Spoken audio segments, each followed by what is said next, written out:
This is the beginning of a black-eyed pea gumbo. There's my black-eyed peas. Use about a half a bag. I got a pork chop I found roaming around in the freezer, and one chicken drumstick all lonely in the freezer. Well, might as well put them to work. Now, of course, everything's made in my black skillet. I scraped it, get it nice and smooth. Now, you would think that these scrapings from my last dinner, I would clean those out and start fresh. I don't do it that way. This is flavoring that's going to transfer to my next dinner. So what, are you crazy? You can't do that. I said, well, why not? As you put other flavorings in your food, hot sauces and whatever, so I'm adding this. What's the difference? There's my 4 pieces of broken tile in the frying pan. I'm going to put this cedar board over the tile. Then I'm going to add water into this. Then I'm going to put the pork chop and the piece of chicken, already frozen, on top of this. Because it's not touching the pan, it should defrost and cook.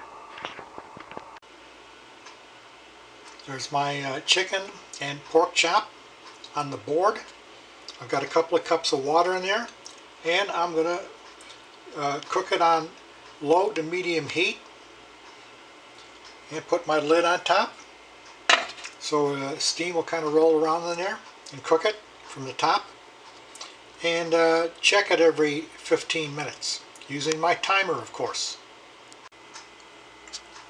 Finish cooking the drumstick and the pork, and later on I will cut it up. But now I'm going to add beans. There's the frying pan and the hot water, and I'll add the beans to that. And I still got a little bit of chicken bits and pork bits in there as flavoring. There's a half a pack of black-eyed peas. Now let that cook. Add a little more water. The chicken and the pork is cut up in little bite-sized pieces. And the chicken bone I'm going to throw into the soup for flavoring. To accelerate the cooking of the black-eyed peas, I bought this spatula. It's especially for this job. It has no holes in it, so when I mash it down, it doesn't come back up through the holes. But mashing the beans down accelerates the cooking. The beans are smashed.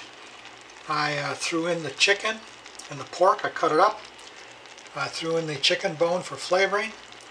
I put in a piece of sausage. I cut up some garlic, onion, green pepper, and carrots. Now I'll let it cook some more and just keep adding water to it.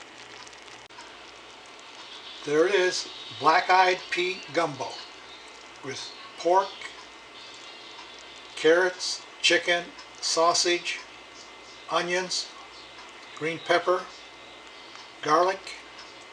Unfortunately, I didn't have any shrimp or seafood to put in, otherwise it would have gone in there. Scraped out the black-eyed peas gumbo and have it for another day next week. And I got all this left in the bottom of the black iron skillet. You know what, I'll just leave it there for my breakfast eggs tomorrow to give that some flavor.